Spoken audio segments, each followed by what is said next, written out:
এক German officer একটা বন্দীর সামনে আপেল খাচ্ছিল। হঠাৎই বন্দীটা একটা গ্রেনেড কামড়ে ধরে অফিসারকে অবাক করে দেয়। রেগে গিয়ে অফিসার বন্দীকে ঘুষি মারে। এরপর বন্দী মুখ থেকে একটা ফিতা বের করে, যেটা আসলে ছিল জার্মান সেনাবাহিনীর সর্বোচ্চ সম্মানের একটা মেডেল। অফিসার জানতে চায় মেডেলটা কোত্থেকে এলো। এরপর বন্দীটা বাদ মারে আর ডেপুটি অফিসারের পকেট ঘড়িটা নিজের পেছন থেকে বের করে। ডেপুটি অফিসার ঘড়িটা নিতে গেলে বন্দী সেটা হাতে নিয়ে কাছের কুয়োতে ঝাঁপ দেয়। ডেপুটি অফিসার তাকে টেনে তুলে দেখে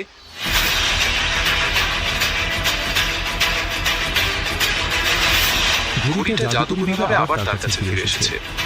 বন্দী এরপর বিভিন্ন অ্যাক্রোবেটিক্স দেখাতে শুরু করে, যা দেখে জার্মান সৈন্যরা বেশ মজা পায়।